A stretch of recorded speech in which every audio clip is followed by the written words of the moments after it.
إن الحمد لله نحمده ونستعينه ونستغفره ونعوذ بالله من شرور أنفسنا ومن سيئات أعمالنا من يهده الله فلا مضل له ومن يضلل فلا هادي له أشهد أن لا إله إلا الله وحده لا شريك له وأشهد أن محمدا عبده ورسوله يا أيها الذين آمنوا اتقوا الله حق تقاته ولا تموتن إلا وأنتم مسلمون يا أيها الناس اتقوا ربكم الذي خلقكم من نفس واحدة وخلق منها زوجها وبث منهما رجالا كثيرا ونساء واتقوا الله الذي تساءلون به والأرحام إن الله كان عليكم رقيبا يا أيها الذين آمنوا اتقوا الله وقولوا قولا سديدا يصلح لكم أعمالكم ويغفر لكم ذنوبكم ومن يطع الله ورسوله فقد فاز فوزا عظيما أما بعد فإن أصدق الحديث كتاب الله وخير الهدي هدي محمد صلى الله عليه وعلى آله وسلم وشر الأمور محدثاتها وكل محدثة بدعة وكل بدعة ضلالة وكل ضلالة في النار. Amma ba'd, bapak-bapak, ibu-ibu, saudara-saudara sekalian, jamaah tiaratur yang mudah-mudahan dirahmati oleh Allah SWT. Alhamdulillah, kita bersyukur kepada Allah Subhanahu wa ta'ala, kita berada di Arafah, dan ini yang ditunggu oleh seluruh jamaah haji dari seluruh penjuru dunia. Karena Nabi bersabda SAW, Al-Hajju Arafah, haji itu Arafah. Rukun yang paling penting, rukun yang paling pokok haji itu Arafah. Jadi semua orang harus ada di Arafah. Atau dia sakit, atau dia sakit keras, itu harus dibawa dengan ambulan masuk ke Arafah. Ketika dia berada di luar Arafah, maka hajinya tidak sah. Rukun yang paling besar haji ini adalah Arafah. Dan semua orang dari seluruh dunia yang ditempuh ini Al-Hajju Arafah. Makanya semua orang berusaha bagaimana bisa sampai ke Arafah, karena di tempat ini dan di hari ini juga Allah memerdekakan kaum muslimin dari api neraka. Dan orang menanyakan kepada malaikat, apa yang mereka kendaki dengan datang ke Arafah ini? Yang mereka kendaki agar diampuni dosa mereka. Kata Allah, aku ampuni dosa mereka semuanya. Ini kenikmatan yang luar biasa, yang gak peroleh dimanapun berada, tidak kemarin dan tidak juga besok, hanya ada pada hari ini. Dan itu hanya ada setahun sekali, Arafah itu. Tinggal kembali kepada kita, apakah kita termasuk orang-orang yang diampuni dosa kita oleh Allah atau tidak. Karena jelas niat kita dari rumah untuk mendapatkan haji yang mabrur, dan puncak cita-cita seorang mukmin adalah surga. Al-Hajjul Mabrur laisa lahu jazaa'un illa jannah. Haji yang mabrur enggak ada balasan kecuali surga. Tujuan hidup seorang mukmin adalah surga. Enggak ada yang lain, bukan dunia. Dunia enggak ada arti apa-apa. Dunia lebih jelek daripada bangkai kambing.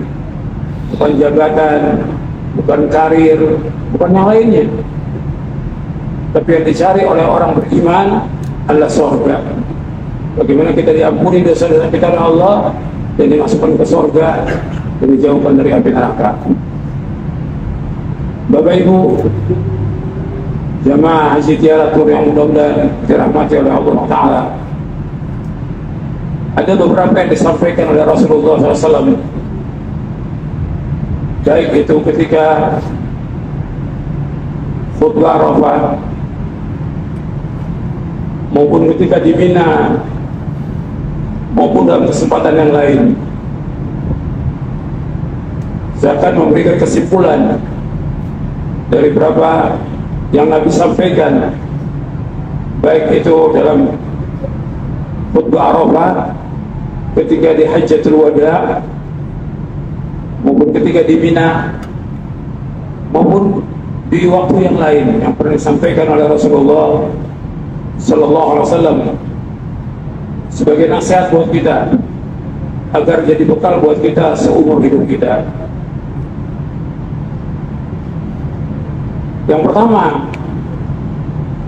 yang harus kita ingat bahwa dakwah para nabi dan para rasul alaihi wassalatu wassalam semuanya mendakwakan dakwah tauhid.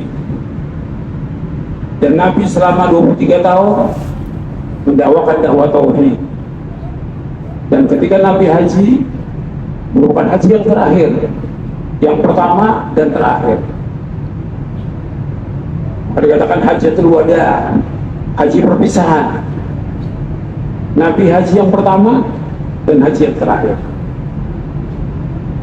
Kemudian dakwah Nabi gak pernah lepas daripada tauhid selama 23 tahun. Inti dari agama Islam adalah tauhid. Bagaimana kita mengesahkan Allah, bagaimana kita beribadah kepada Allah, bagaimana seluruh bentuk ibadah itu kita tujukan hanya kepada Allah. Qul inna salati wa nusuki wa mahyaya wa mamati lillahi rabbil alamin la syarika lahu wa bidzalika umirtu wa ana awwalul muslimin. Sesungguhnya salatku, ibadahku, hidupku dan matiku karena Allah Rabbul Alamin. Tidak ada sekutu bagi Allah, demikian aku perintah dan aku yang pertama Islam. Jadi yang pertama adalah tauhid. Makanya nggak boleh ada perbuatan syirik. Allah nggak akan ridho kalau ada orang yang berbuat syirik. Karena seluruh langit dan bumi ini milik Allah. Semua milik Allah.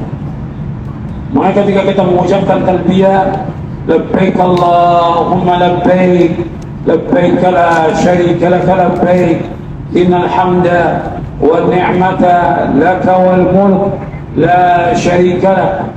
Aku penuhi panggilanmu ya Allah. Aku penuhi panggilanmu ya Allah. Sesungguhnya seluruh pujian, seluruh nikmat, seluruh kerajaan hanya milik Engkau ya Allah. Tidak ada sekutu bagi Engkau ya Allah. Aku penuhi panggilanmu. Seluruh milik Allah. Tidak ada satupun makhluk yang memiliki andil dalam penciptaan langit dan bumi dan penciptaan seluruh makhluk ini. Makanya kita wajib menunjukkan ibadah itu kepada Allah. Maka Allah berfirman, wa ma khalaqtul jinna wal insa illa liya'budun ma uridu minhum min rizqin wa ma uridu an yut'imun innallaha huwar razzaqu dzul quwwatil matin.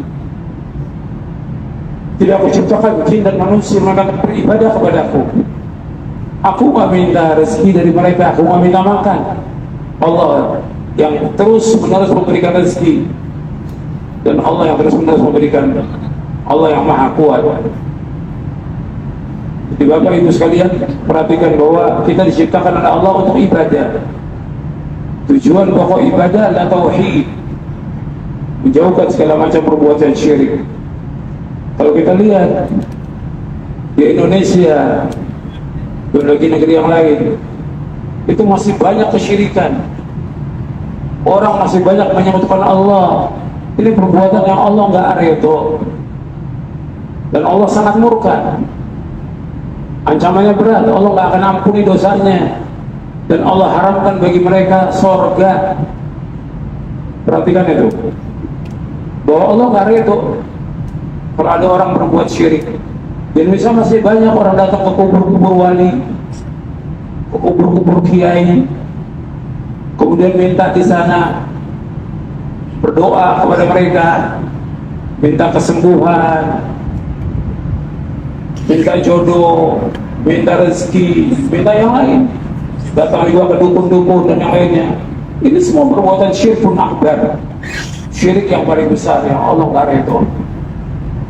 Allah sudah mengancam dalam Al-Quran, Inna Allah la yaghfiru an yushraka bihi wa yaghfiru ma duna dzalika liman yasha. Wa may yushrik billahi faqad iftara itsman 'azima. Sungguhnya Allah tidak akan mengampuni dosa berbuat syirik, dan Allah mengampuni dosa selain itu bagi siapa yang Allah kehendaki. Barang siapa yang berbuat syirik, maka sungguh dia telah berbuat dosa besar yang paling besar. Jadi orang berbuat syirik, dia melakukan dosa besar yang paling besar. Dan Allah menyebutkan lagi dalam surah Al-Maidah, tadi dalam surah An-Nisa ayat 48, dalam surah Al-Maidah ayat 72 Allah berfirman, Innahu man yushrik billahi faqad harramallahu 'alaihi al-jannah wa ma'wahu an-nar wa ma lidh-dhalimin min ansar. Sesungguhnya orang berbuat syirik diharamkan baginya surga, tempat tinggalnya neraka, dan neraka saja yang tempat kembali. Jika orang berbuat syirik, neraka masih banyak. Kita wajib ingatkan diri kita, istri kita, anak kita, keluarga kita, orang tua kita, jangan sampai mereka datang ke tempat syirik. Jangan sampai ikut-ikutan datang ziarah ke kubur-kubur wali. Ini perbuatan syirik. Ziarah kubur boleh, tapi ziarah dengan niat untuk meminta sesuatu, mengharapkan berkah dari kuburan itu nggak boleh. Atau kuburan Nabi Muhammad SAW nggak boleh, dengan niat mencari berkah nggak boleh. Nggak ada satupun kuburan di muka bumi yang mengandung berkah, tidak ada. Niat kita ke Madinah untuk sholat di Masjid Nabawi, cuma karena ada kuburan Nabi di situ kita sekalian ziarah. Tapi sengaja niat ziarah ke kubur Nabi tidak boleh dalam Islam. Itu kubur Nabi, apalagi kubur yang lain selain Nabi Sallallahu Alaihi Wasallam. Di Indonesia masih banyak berbis-bis, sampai 50 bis, 100-an bis itu ziarah ke kubur wali. Ini perbuatan syirik. Kita setelah pulang dari haji ini jangan sampai lagi berbuat demikian. Yang dulu kita wajib taubat. Ingatkan semua keluarga kita, jangan sampai berbuat syirik lagi. Ini tauhid, lawannya adalah syirik. Dan ini harus kita tumbuhkan dalam diri kita. Kepada istri kita, anak kita. Makanya wasiat Luqman kepada anaknya, ya bunayya la tusyrik billah inna syirka la zulmun adzim. Wahai anakku, jangan berbuat syirik. Syirik itu kezaliman yang amat besar. Tidak ada kezaliman di muka bumi yang paling besar bukan syirik. Makanya syirik itu harus dimusuhi, harus diperangi, harus dilawan. Maka Nabi memerangi orang-orang yang berbuat syirik. Nabi bukan sekali dua kali, pernah puluhan kali melawan orang-orang yang berbuat syirik. Sampai di hari terakhir Nabi suruh tempat-tempat kesyirikan dihancurkan semuanya. Tempatnya Lata, Uzza, Hubal harus dihancurkan semuanya dalam satu hari. Gak boleh ada lagi kuburan syirik, gak boleh ada lagi. Pohon-pohon kesyirikan gak boleh ada lagi. Ini Islam. Ini agama Islam, merupakan agama tauhid. Gak ada lagi penyembahan kepada selain Allah, gak ada lagi penyembahan kepada manusia. Makanya Nabi Muhammad SAW disuruh untuk mengajak orang-orang Nasrani dan Ahlul Kitab semuanya untuk beribadah kepada Allah. Allah berfirman dalam surah Ali Imran di ayat 64, Qul ya ahlal kitab ta'alau ila kalimatin sawa'in bainana wa bainakum alla na'budu illa Allah wa la nusyrika bihi syai'a wa la yattakhidha ba'duna ba'dan arbaba min dunillah wa in tawallaw faqulu ashhadu bi anna muslimun. Katakanlah wahai ahlul kitab, kemarilah kepada kalimat yang sama antara kami dengan kalian. Tidak boleh kita beribadah dengan hanya kepada Allah saja, dan gak boleh kita menyebutkan Allah dengan sesuatu apapun juga, dan gak boleh sebagian kita menjadikan sebagian yang lain sebagai Tuhan selain Allah. Karena orang Nasrani menjadikan Isa sebagai Tuhan, orang Yahudi menjadikan Uzair sebagai Tuhan. Gak boleh lagi. Apabila kalian berpaling, saksikan bahwa kami orang-orang Islam. Jadi ini yang pertama tanamkan dan terus tanamkan pada diri kita, keluarga kita, istri kita, anak kita, supaya mereka bertauhid kepada Allah, menjauhkan syirik. Ini yang pertama. Yang kedua, yang antum harus ingat bahwa Nabi Sallallahu Alaihi Wasallam sudah mengingatkan kita berkali-kali agar mengikuti beliau saja. Di muka bumi ini gak ada seorang manusia pun yang wajib kita ikut, melainkan cuma satu. Di muka bumi ini gak ada seorang manusia pun yang wajib kita ikut, melainkan cuma satu. Siapa? Nabi Muhammad Sallallahu Alaihi Wasallam. Maka ketika kita di kuburan ditanya tentang siapa? Man? Nabi Yuka. Siapa? Nabimu. Enggaknya. Nggak ditanya bapakmu, ibumu, yang enggak. Kiaimu, ustadzmu ditanya. Nabimu. Kita ikut Nabi atau enggak? Kita ittiba kepada Nabi atau tidak? Kita mengikuti jejak beliau atau tidak? Kita menjauhkan perbuatan bid'ah atau tidak? Karena Nabi SAW sudah melarang jangan sampai berbuat bid'ah. Dan Nabi berkali-kali menyampaikan dalam khutbah, kullu bid'atin dalalah wa kullu dalalatin bid'ah. Setiap bid'ah sesat, setiap kesesatan tempat yang neraka. Bukan masalah kecil, masalah bid'ah, masalah neraka. Makanya di sore hari, di hari ini, di hari Arafah, di sore hari, Allah turunkan ayat dalam surah Al-Maidah, surah 5 ayat 3. Al-yawma akmaltu lakum dinakum wa atmamtu alaikum ni'mati wa raditu lakum al-Islam dinan. Pada hari ini aku telah sempurnakan bagimu agamamu, aku tak cukupkan nikmatku atasmu, dan aku ridho Islam menjadi agama bagimu. Maka tidak ada agama lagi kecuali agama yang dibawa oleh Nabi Muhammad SAW. Tidak ada syariat kecuali syariat yang dibawa oleh Nabi Muhammad SAW. Tidak ada tarekat kecuali tarekat yang dibawa oleh Nabi Muhammad SAW. Itu dijelaskan oleh Al-Hafidh Ibnu Katsir dalam tafsirnya tentang ayat ini. Jadi jalan yang kita tempuh, jalan yang ditempuh oleh Rasulullah SAW, kita wajib ittiba. Dan ini terus harus kita ingatkan. Makanya kita dimusuhin ketika kita menjelaskan tentang syirik, menjelaskan tentang bid'ah, kita dimusuhin. Karena yang paling tidak senang kepada dakwah ini itu iblis.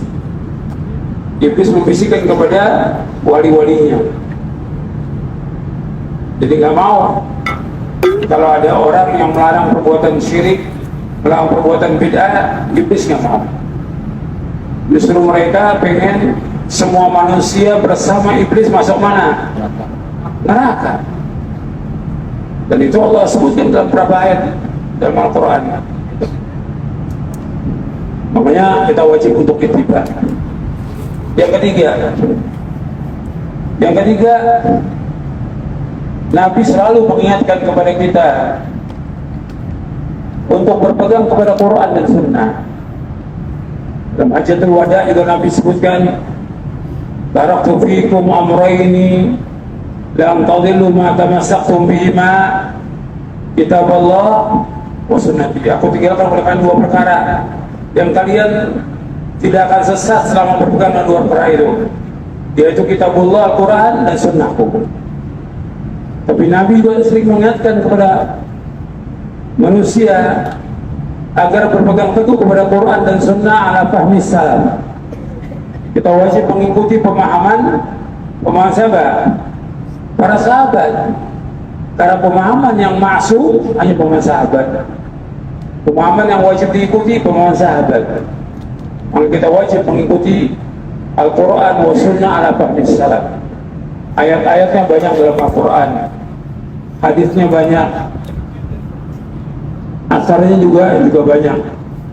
Disuruh kita mengikuti Quran dan Sunnah ala fahmi salaf, itu jalan selamat. Kalau kita mau selamat dari firqah-firqah yang sesat, golongan-golongan yang sesat, aliran yang sesat, ya harus ikut Quran dan Sunnah ala fahmi salaf. Kalau nggak ikut, ya ikut aliran yang sesat. Sekarang udah bukan satu, bukan 70 lagi, udah lebih dari ratusan aliran di Indonesia ini. Dan sesat semuanya. Pada sesat Nabi menyebutkan kembalinya kemana? Neraka. Kita ingin selamat, dunia dan akhirat ingin selamat, maka harus betul-betul kita beragama sungguh-sungguh benar, Quran wa Sunnah ala fahmi salaf. Nggak bisa kita ubah dengan yang lain, nggak bisa kita tukar dengan yang lain, nggak bisa kita ganti dengan yang lain. Nggak ada tawar-menawar. Quran wa Sunnah ala fahmi salaf. Itu jalan hidup, itu jalan yang membawa kepada keselamatan dunia dan akhirat. Itu yang ketiga. Yang keempat, yang Nabi sering ulang-ulang, baik dalam Hajjatul Wada maupun di Mina, inna dima'akum wa amwalakum wa a'radakum haramun ka hurmati yaumikum hadha fi syahrikum hadha fi baladikum hadha. Qala hal balagtu? Kata Nabi, sesungguhnya darah kalian, harta kalian, dan kehormatan kalian haram bagi kalian, sebagaimana haramnya hari ini, di negeri ini, di bulan ini. Jadi Bapak Ibu sekalian perhatikan tuh, tidak boleh ada pertumpahan darah, tidak boleh mengambil harta orang lain, dan tidak boleh merobek kehormatan orang lain. Apakah dengan melaknat, menggibah, memfitnah, itu nggak boleh. Hukumnya haram dan termasuk dosa besar. Di tiga ini masalah berat ini. Nabi ulang berkali-kali. Darah. Karena orang yang membunuh seorang muslim berat hukumannya dan masuk neraka. Yang kedua, makan harta seorang muslim juga ancamannya neraka. Yang ketiga, yaitu merusak kehormatan seorang muslim, membicarakan aibnya, merusak kehormatannya, memfitnah, melaknat, menggibah, dan yang lainnya. Itu semua nggak boleh dalam Islam. Maka setelah kita di Arafah ini, kita jaga lagi, jangan sampai kita berbuat dosa kepada saudara kita sendiri sama muslim. Dosa besar, bukan dosa kecil. Kemudian yang selanjutnya, yang kelima. Yang kelima, Nabi ingatkan kepada kaum laki-laki agar memberikan nasihat kepada wanita dengan cara yang baik. Wastausu bin nisa'i khairan.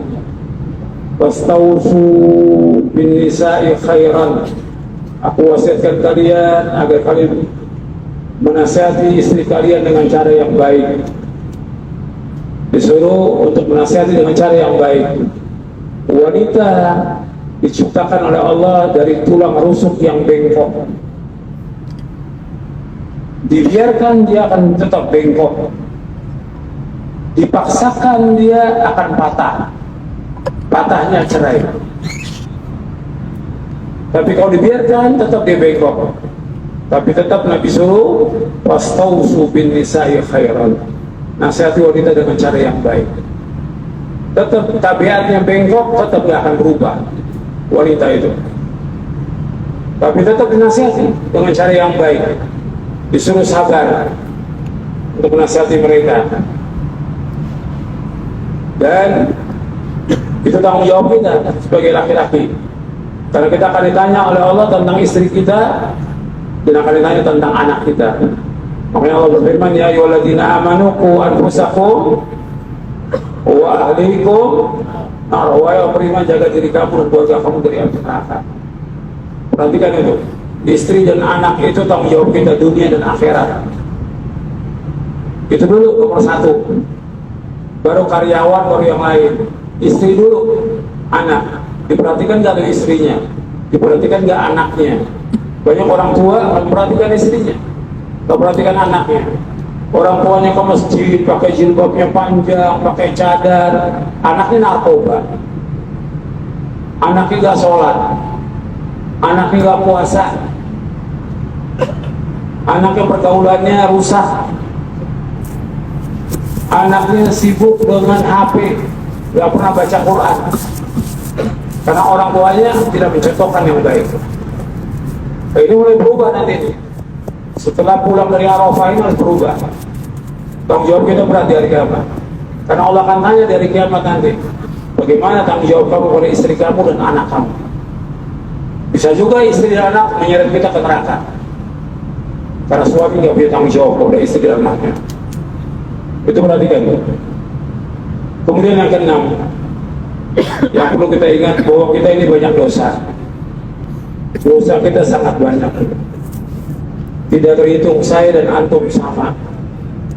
Kesempatan hari ini untuk taubat kepada Allah atas semua dosa.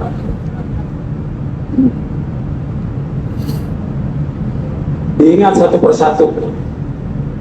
Dari mulai syirik kepada Allah, durhaka pada orang tua, berkata zur, berkata dusta, minum khamar, meninggalkan sholat, tidak pakai jilbab, melawan orang tua, durhaka pada suami, dan yang lainnya. Itu ingat satu persatu dosa-dosa itu, agar hari ini kita minta ampun kepada Allah, agar kita keluar dari Arafah ini dalam kondisi dosa kita sudah diampuni oleh Allah Subhanahu wa Ta'ala. Kita minta kepada Allah, sebutkan semua dosa kita, kita menangis atas semua dosa kita, dan minta ampun kepada Allah bahwa kita ini hamba Allah yang banyak dosa. Karena kalau kita kotor, banyak dosa, nggak diterima oleh Allah di kiamat. Sebab Allah berfirman, yauma la yanfa'u malun wa la banun illa man atallaha biqalbin salim. Pada hari yang tidak bermanfaat harta dan anak kecuali orang yang datang kepada Allah dengan hati yang selamat, hati yang bersih dari dosa, hati yang bersih dari syirik, hati yang bersih dari bid'ah, hati yang bersih dari perbuatan dosa dan maksiat. Itu Allah sebutkan dalam surah Asy-Syu'ara. Maka kita berusaha hari ini minta ampun kepada Allah agar Allah mengampuni semua dosa-dosa kita.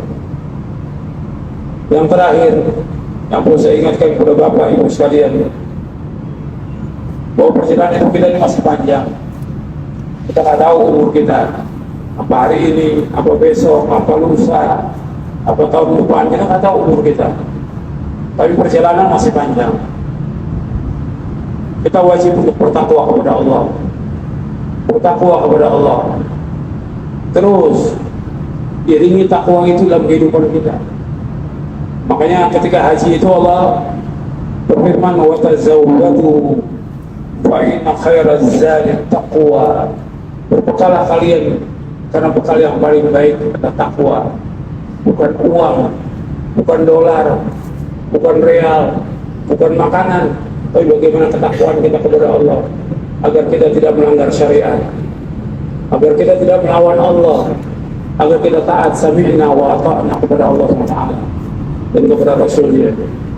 Jauhkan semua larang-larang Allah, takwa kepada Allah di mana saja kita berada. Maka Nabi berpesan kepada sahabat, ingat pesan ini, cuma 3 pesan ini: ittaqillaha haitsu ma kunta wa atbi sayyi'atal hasanata tamhuha wa khaliqin nasa bi khuluqin hasan. Bertakwa kamu kepada Allah di mana saja kamu berada, di Arafah, di Mekah, di Madinah, di negeri kafir. Takwa kepada Allah. Allah melihat kita dan Allah bersama kita. Jangan melanggar syariat, jangan tinggalkan kewajiban. Takwa kepada Allah. Yang kedua, iringi perbuatan yang jelek dengan perbuatan yang baik. Misalnya perbuatan yang baik akan menghapuskan perbuatan yang jelek. Dosa-dosa kita iringi dengan perbuatan yang baik, dengan berzikir, beristighfar, dengan sedekah, dengan berbuat-buat kebaikan. Yang ketiga, wa khaliqin nasa bi khuluqin hasan. Bergaulah kepada manusia dengan akhlak yang mulia. Kita bergaul pada manusia akhlak, senyum, ketemu orang itu senyum, negur, salam kepada siapa aja. Di jamaah haji kita bukan jamaah haji kita, di teman kita bukan teman kita, selama dia muslim disuruh wa khaliqin nasa bi khuluqin hasan. Bergaul kepada manusia dengan akhlak yang mulia. Karena ini jaga adab ini, karena ini hilang sudah di tengah-tengah kaum muslimin. Kadang-kadang yang ngaji hanya senyum oleh yang ngaji aja, yang pakai cadar hanya pakai cadar aja. Padahal kita harus bergaul dengan semua manusia dengan akhlak yang mulia, karena akhlak ini paling berat timbangan pada hari kiamat. Saya pikir cukup sampai di sini. Mudah-mudahan bermanfaat dan bisa kita amalkan. Dan mudah Allah mengampuni dosa-dosa kita. Dan Allah menjadikan haji kita haji yang mabrur. Dan habis ini kita sholat zuhur 2 rakaat. Setelah itu qomat lagi, sholat asar 2 rakaat di jamaah takdim. Mudah-mudahan apa yang saya sampaikan bermanfaat dan kita amalkan. Wassalamualaikum warahmatullahi wabarakatuh. Sallallahu alaihi wa ala wasallam. Subhanallah wa bihamdik. Asyhadu an la ilaha illa anta astaghfiruka wa atubu ilaik. Assalamualaikum warahmatullahi wabarakatuh.